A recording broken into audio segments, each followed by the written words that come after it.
అందరికీ నమస్కారం. ఓం గం గణపతియే నమః. ఓం నమః శివాయ. ఓం శ్రీ మాత్రే నమః. జ్ఞానానందమయం దేవం నిర్మల స్ఫటికాకృతం ఆధారం సర్వవిద్యానాం హయగ్రీవం ఉపాస్మహే. అందరికీ నమస్కారం. ఈరోజు మనము శుక్రుడు వివిధ ద్వాదశ రాశుల్లో ప్రయాణించినప్పుడు ఎవరెవరికి ఏ ఫలితాలు ఎలా ఉంటాయో అవి చూద్దాం. అయితే నేను ముఖ్యంగా అందరికీ చెప్పాల్సి ఎప్పుడు ప్రతిసారి చెప్తూనే ఉంటాను. ఇప్పుడు కూడా చెప్తున్నాను మళ్ళీ కూడా.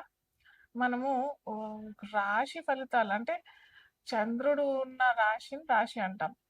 సో చాలా మందికి ఒకవేళ తమ పుట్టిన తేదీ, నక్షత్రం ఇవన్నీ ఏమి తెలవకపోతే వాళ్ళు ఏంటంటే వాళ్ళ నామ నక్షత్రంతో రాశి వాళ్ళు పెట్టేసుకొని దాని ద్వారా ఫలితాలు చూసుకుంటారు. అలా కాకుండా జన్మ జాతకం కనుక ఉన్నట్టయితే అప్పుడు ఆ రాశి ఫలితాలు రాశి కంటే ఎక్కువగా మనకి లగ్నం ఫలితాలు బాగా వర్తిస్తాయి. సో ఇక్కడ ఏంటంటే వృషభ రాశిలో శుక్రుడు ఆల్రెడీ ట్రాన్సిట్ పొందుతున్నాడు, అంటే ప్రయాణం చేస్తున్నాడు. అయితే ఇది మనకి మే 14వ తారీఖు వరకు మనకి శుక్రుడు వృషభ రాశిలోనే ప్రయాణం చేస్తుంటాడు అన్నమాట. సో వివిధ లగ్నాల వారికి అంట, లేదా లగ్నాలు తెలియని వారికి రాశి ఎలాంటి ఫలితాలు ఇస్తాయి మనం ఇప్పుడు చూద్దాము. వృషభ రాశిలో శుక్రుడు వచ్చాడు అంటే ద్వాదశ రాశుల్లో అది రెండవ రాశి అవుతుంది. రెండవ రాశి అతి ముఖ్యమైనది వృషభ రాశి. వృషభ రాశి తన సొంత రాశి అవుతుంది, అంటే తన సొంత ఇంట్లోకి శుక్రుడు ప్రయాణం చేస్తున్నాడు. అది కూడా శుక్రుడు ఇప్పుడు ఒంటరిగానే ఉన్నాడు. సో ఇప్పుడు ఏంటంటే మనము ఒక వ్యక్తి తన ఇంట్లో ఉన్న స్వతంత్రం, అది అటు పేదవాడైనా కానీ, మధ్యతరగతి వాళ్ళైనా కానీ, గొప్ప వాళ్ళైనా కానీ, ఎవరైనా కానీ బయట ఎటు ప్రయాణం చేసినా కానీ మళ్ళీ తిరిగి తన ఇంట్లో వచ్చిన తర్వాత పొందిన ఆనందం, సంతోషం పట్టలేని ఆనందం కదా. సో అలాగే ఇక్కడ మనకు కూడా శుక్రుడు తన సొంత ఇంట్లోకి వచ్చాడు కాబట్టి అది కలిపురుషలో రెండవ రాశి అవుతుంది కాబట్టి చాలా మంచి ఫలితాలు వస్తాయి.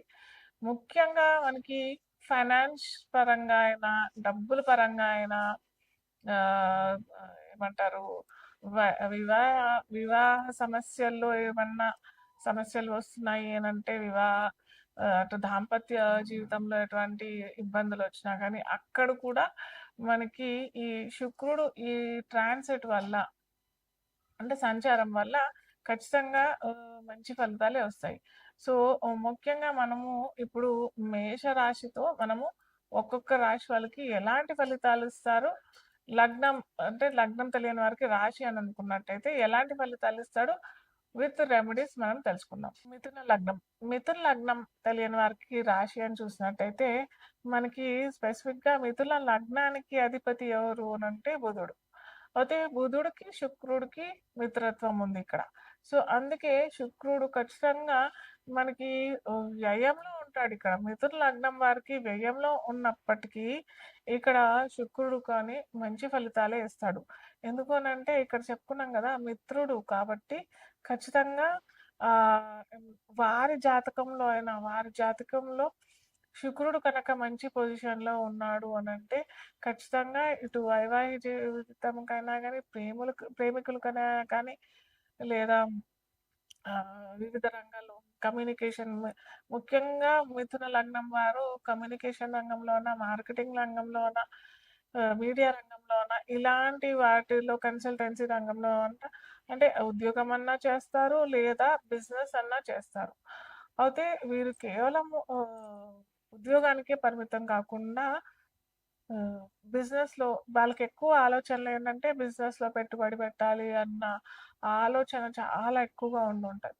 సో ఈ టైం మటుకు మంచి సమయం అనే చెప్పచ్చు. అయితే ప్రతిసారి నేను చెప్తూ ఉంటాను, ఇది గమనించుకోండి. మీ మీ పర్సనల్ జాతకాలు జన్మ జాతకంలో మిథున లగ్నాధిపతి అయిన బుధుడు ఎక్కడున్నాడు, శుక్రుడు ఎక్కడున్నాడు, ఇప్పుడు ప్రెజెంట్ దశ, అంతర్దశలు ఏమవుతున్నాయి? ఇవి ఖచ్చితంగా చూసుకోవాలి. ఇవి ఖచ్చితంగా చూసుకోకుండా కేవలం ఈ రాశి ఫలితాలు, ఈ శుక్ర సంచార ఫలితాలే చూసుకొని మేము అందులో ఇన్వెస్ట్ చేసేస్తాం, ఇందులో ఇన్వెస్ట్ చేస్తామని అంటే పప్పులో కాలేసినట్టే. ఖచ్చితంగా పర్సనల్‌గా చూసుకోవాలి. చూసుకొని మీరు ఎక్కడ ఇన్వెస్ట్ చేస్తే బావుంటది అన్నట్టుగా డిసైడ్ చేసుకోవచ్చు. సపోజ్ మీకు తెలియలేదు ఎక్కడుంది, ఎలా ఉన్నారు అనంటే మటుకు ఖచ్చితంగా నన్ననే కాదు, మీరు నమ్ముకునే ఏ ఆస్ట్రాలజర్‌నన్నా సంప్రదించుకొని చేసుకుంటే చాలా మంచిది. కాకపోతే ఈ సమయం మటుకు నేను అందరికీ చెప్తున్నాను. ఇది చాలా అద్భుతమైన ఫలితాలిస్తాడు. ముఖ్యంగా నవదంపతులకి ఇంతకుముందు కూడా చెప్పాను. వాళ్ళకి వివాహ వివాహాన్ని ఏమన్నా ఆటుపోట్లు అనంటే కూడా ఒక చిన్న రెమెడీస్, ఎందుకంటే మిథున లగ్నం వారికి ఆల్రెడీ చెప్పా కదా! శుక్రుడు మంచి స్థానంలో ఇప్పుడొస్తాడు. తన సొంత రాశిలోనే వచ్చాడు కాబట్టి ఖచ్చితంగా రెమెడీస్ ద్వారా కూడా మీరు అది క్లియర్ చేసుకోవచ్చు. సో, పర్సనల్‌గా మీకేమన్నా ఇబ్బందులున్నాయి, ఎలాంటి వ్యాపారం చేసుకోవచ్చు, ఏది చేసుకుంటే మీకు చాలా చక్కటి ఫలితాలొస్తాయి, మీకు జన్మజాతకంలో బుధుడు సరిగ్గా లేకున్నా కానీ ఎట్లా చేసుకుంటే బావుంటది అనేది చిన్న రెమెడీస్ ద్వారానే అవి మీ ఇంట్లో చాలా చిన్న ఖర్చుతోనే మీరు చేసుకునేటట్టుగా నేనైతే పర్సనల్‌గా మీరు సంప్రదిస్తే మటుకు నేను చెప్తాను. నేను మీకు సలహా ఇస్తాను. సో, ఇప్పుడు నా చేతిలో చూస్తున్నది ఇదేంటంటే 7 చక్ర క్రిస్టల్ బ్రేస్లెట్. సో, ఇది ఎవ్వరైనా ధరించొచ్చు. ఈ పర్టిక్యులర్‌గా ఈ రాశి వాళ్ళే అన్నట్టు అయితే ఏమీ లేదు. దీంట్లో మనకి ప్యూర్ క్రిస్టల్స్ ఉంటాయి. ఇక్కడ రెడ్ జాస్పర్ ఉంటది. ఇక్కడ గ్రీన్ అవెన్స్‌రిన్ అనేసి అంటే క్రిస్టల్స్ పేర్లనమాట ఇది.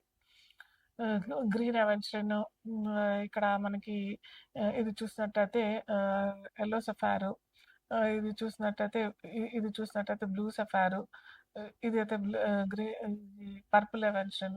సో, ఇలాగా ఇవన్నీ ఒక్కొక్క క్రిస్టల్ ఒక్కొక్క తత్వం చెందినదనమాట. అంటే మన బాడీలో సప్త చక్రాలుంటాయి గదా!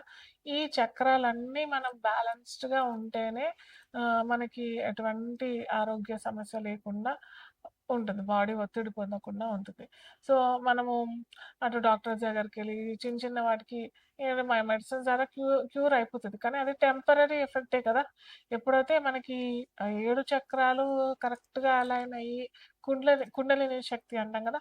సో, ఆ కుండలిని శక్తి మనము ఇప్పుడున్న హడావుడిలో మాత్రం చేసుకోలేని వారు కూడా ఈ దీన్ని ధారణ చేసినట్టయితే, ఎప్పుడైతే మన ఈ చక్రాలు కరెక్ట్‌గా అలైన్ చేసినట్టయితే మన ఎనకాలుంటాయి. బ్యాక్ బోన్ ఉంటాయి కదా! స్పైనల్ కార్డ్‌కి కరెక్ట్‌గా 7 చక్రాలుంటాయి.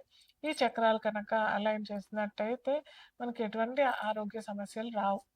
మానసిక ఒత్తిడి కూడా లేకుండా ఉంటుంది. కాకపోతే ఇంతకుముందు చెప్పాను గదా! ఆ చక్రాలు అలైన్డ్ ఎప్పుడు ఉంటాయనంటే, మనం ఆ చక్రాలు క్లీన్స్ చేసుకుంటేనే అవి సరిగ్గా ఉండి, వాటికి సంబంధించినయన్నీ ఆహ్, క్రియలు సరిగ్గా జరుగుతాయి.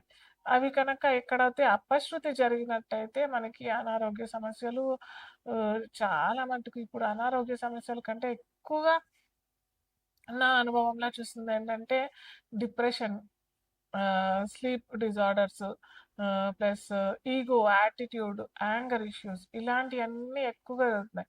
సో, ఇవెందుకు అనంటే ఎప్పుడైతే మనకి third eye, crown chakra, root chakra, అంటే రూట్ చక్ర అంటే మూలాధార చక్రము. ఇలాంటి కొద్దిగా బ్యాలెన్స్ సరిగ్గా లేదు అని అన్నప్పుడే మనకి ఇలాంటి ఇబ్బందులొస్తాయి.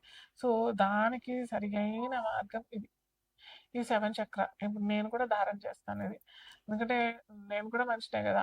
రోజు ఒక 30, 40 కన్సల్టెన్సీస్ చేసి మళ్ళీ నేను స్పెసిఫిక్‌గా ఈ 7 చక్ర అలైన్‌మెంట్ వీటికి కూడా మంత్రాలుంటాయి. ఇవి లేకున్నా మంత్రాలతో కూడా చేసుకోవచ్చు. కానీ దానికి ఒక అరగంట, గంట స్పెండ్ చేయాలి.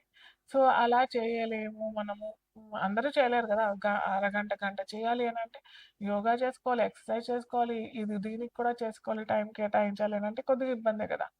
సో, అలా చేసుకోలేము అని అనుకున్న వారికి ఇది మంచి పరిహారం. ఇది కనుక ధారణ చేస్తే మనకి ఈ క్విక్‌గా అవుతదన్నట్టయితే నేను చెప్పట్లేదు. క్విక్‌గా ఎవ్వరికీ ఏది జరగదు. క్విక్‌గా అయ్యేది మనకి లాంగ్ రన్‌లో రిజల్ట్స్ అయితే రావు. సో, ఇది స్లోగా మనకి అన్ని చక్రాస్ అలైన్ అయిపోతాయి. తప్పకుండా అందరూ వేసుకోండి. అద్భుతమైన ఫలితాలైతే వస్తాయి.